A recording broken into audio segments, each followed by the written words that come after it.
Ny savovoronky lantoana tontosan'ny zoma 7 martsa 2024 teo ny tontolo andro ny firaisan-kiny ny ombona mpiara-miasa eto anivon'ny tahirim-bolam-panjakana ary nahitana ny solotena avy amin'ny faritra.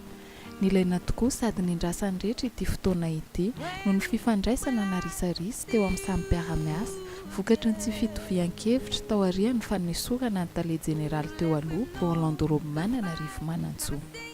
Raha tsy haivona fohy dia ny mpiasana no fitokonana miaraka tamin'ny syndika sy ny délégué noho ny tsy fankatoavana ny fanalana azy sy ny fiahiana ihany koa sao lasa gaboraraka amin'ny fitantanam-bolam-panjakana izay tena mahasaro mpiaro-mpiasa. Nisy koa nefa ireo nandray asa ara-dalàna raha voatontosa ny fifamindram-pahivana teo amin'ny tale jeneraly teo aloha sy ny vaovao. Teo anatrehan'ny olana dia nisy antrano ny fifanankalozan-kevitra teo amin'ny syndika sy ny foibe mpitondrana. Nisy ny fandrafetan'ny syndika memorandum izay mitany samy ireo fitakiana samihafa. Karazana arofanina amin'ny fiarovana ny ezaka efa vita amin'ny fitantanana ny volam-panjakana sy ny fiarovana ihany koa ny mpiasa eo anatrehan'ny tsindry azo lena samihafa mety azo azy izy ity. Rehefa nankana ny hevitry ny mpiasa dia natolotry ny tale jeneraly vaovao izy io mba hitondrany ny heviny sy fanatsarana ihany koa. Nahita marimaritra iraisana ny rototo ary isan'ny fotoan-dehibe nanamarika ny tontolo andron'ny firaisan-kiny ny zoma 7 martsa ny fanasoniavana imasom-bahoaka sy teo anatrehan'ny mpanao gazety ilay memorandum ho pirofo ny fankatoavan'ny andany sy ny ankilany ireo FDP raketiny. Nanao soni izany ny tale jeneraly Fémis Jean-Pierre raha ny solotena ny mpiasa kosa ny filohan'ny syndika Cedera Rajoelson.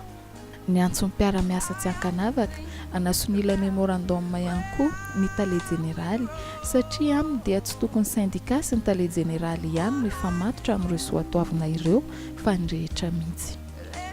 Nanamarika ity tontolo andro ity ihany koa ny fisaorana ny tale jeneraly teo aloha Orlando Romananarivo Manantsoa no ny zava-bitany teo anatin'ny taona mitondran'ny tahirim-bolam-panjakana nomena anjara fitenenana araka izany ny solotena mpiasa avy any amin'ny faritra. Dia tsy hainay ny angina ny amin'ny soabe vitanao taminay. Izahay mpiasa ny tahirim-bolam-panjakana any amin'ny faritra misy anay dia mpiasa tsy mba naniry olona fa irin'olo araka ny teninao zay. Irin'olo zahay satria nanakory zahay fa manana ny raha nagnan'olo aby agny. Zahay mba fa manana zao nisy aminay na vita trano vato, nisy ny nahazo tomobily mba sirazako raha maro. Zahay tompo mahatonga anay irin'olo zahay mpiasa ny tahirim-bolam-panjakana amin'ny faritra atsimo agny noho ny asa soa nataonao taminay. Ka dia tsy ho lava resaka fa Andriamanitra Andrianagnahary ane hitahy anao sy ny fianakavianao ary ny vady aman-janakao. Mitodika manokana koa aho amin'ny Andriamatoa tale jeneraly vaovao faly dia faly ny fonay indrindra amin'ny nahavitana sonia teo. Ka dia engane mba ho tohizanao zay fanirian'olo anay zay fa tsy minday mijetsy zahay fa nisondry magnagno tsy milava resaka aho ka dia mametraka ny veloma mandram-piaona saotra toky. Nomena sehatra ihany koa ireo fikambanany mpahazo tombotsoa amin'ny asa sosialy tanterahan'ny mpiara-miasa eto amin'ny tahirim-bolam-panjakana dia ny centre fihavanana Mahamasina, ny akano fiarofana Tangainy ary ny foyer de vie. Mateo Dera fihetsika asehonao tamin'ny mpiara-belona sy teo anivon'ny fiarahamonina dia mankasitraka indrindra Andriamanitra manakare-pahasoavana inge amaly fitianao ary sitraka ho ento matory tokoa ny zava-bitanao ka hovaliana Ramatsiara. Manarak'izay koa dia misaotra antsika mpiasa ny tahirim-bolam-panjakana rehetra tsy nikely soroka tamin'ny didy aman-draikitra fijerevana amin'ny mpiara-belona.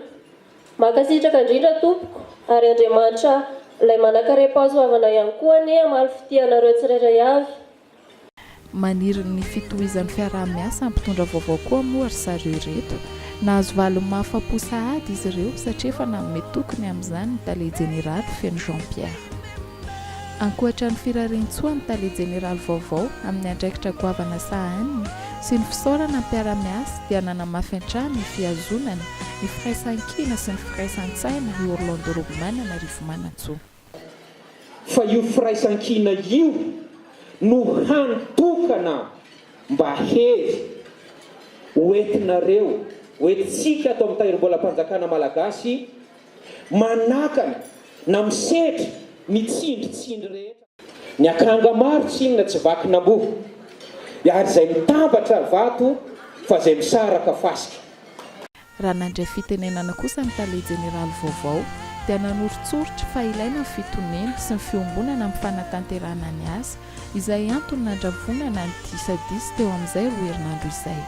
Nanome toko ny tenany fa hitandro nisy antontolo anjakany fifampitsinjovana.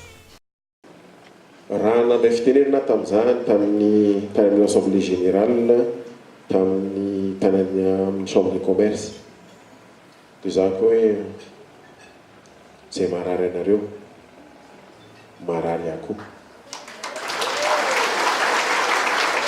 rahalahy mianary ny tany généraly tahirim-bolam-panjakana sy mpiara-miasa ho aminy za kotokonareo nareo koa tokoko ary zay tena zava-dehibe. Nafalindrehetra koa ny filazany fa ho tohizana sy hamafisina ny fanatsarana ny tontolon'ny asa. Atsaraina ny fifandraisana anatiny mba ho tena hoe fivohin'ny fanatanterahana ny asa zay fifandraisana zay. Atsaraina ihany koa ny tontolon'ny asa satria amin'izao fotoana dia miazakazaka ny ataoko hoe ny teknôlôjia mila manaraka an'izany fivoaran'ny teknôlôjia zany isika amin'ny fanatanterahana ny asa. Ho fanehoana indray ny maharaitsy mivaky ny tahirim-bolam-panjakana dia dia iro no namaranana ny tontolo andro ny firaisan-kina izy mirahalahy tale jeneraly teo aloha sy nampianasa ny mitarika izany.